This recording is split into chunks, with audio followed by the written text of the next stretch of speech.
Vendredi, le Premier ministre canadien Justin Trudeau a rejoint la liste des dignitaires étrangers admis au Sénat du Mexique. Il a utilisé cette occasion historique pour mentionner l'égalité des genres et les droits des indigènes. Son discours a eu lieu alors que le 4e cycle de négociations sur le NAFTA continue aux États-Unis. Le message de Trudeau était adressé spécifiquement à 3 pays, les États-Unis, le Canada et le Mexique. Our economies are closely integrated. We stand together on the world stage. Nos économies sont étroitement intégrées, nous sommes ensemble sur la scène internationale, nous avons une vision partagée du progrès. En fait, si nous n'étions pas voisins, nous serions tout de même des partenaires et des amis. Je pense que cela vaut plus que la géographie. Means more than geography ever could.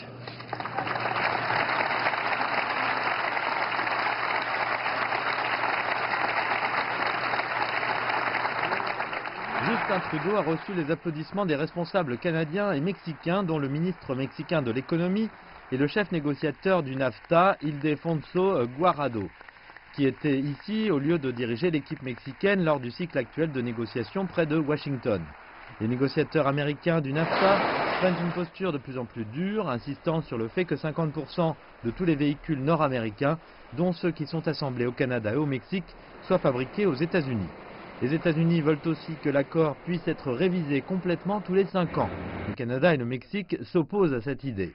Lors d'une conférence de presse jeudi, l'auditorium était rempli de symboles d'unité.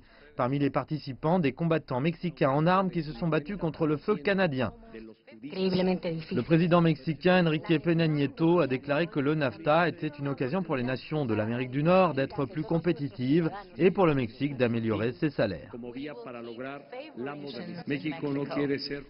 Le Mexique ne veut pas être compétitif en ayant de bas salaires. Le Mexique veut être compétitif en ayant une force de travail bien formée, qui soit productive et qui puisse entrer en compétition avec d'autres nations. Le pays veut être inclus dans la chaîne de fourniture permise par cet accord de libre-échange. Les deux dirigeants ont répété que leur relation bilatérale était sauve, même en cas de malheur pour le NAFTA. Mais en privé, le Canada et le Mexique élaborent des plans B, au cas où les États-Unis décideraient de finalement mettre leurs menaces à exécution.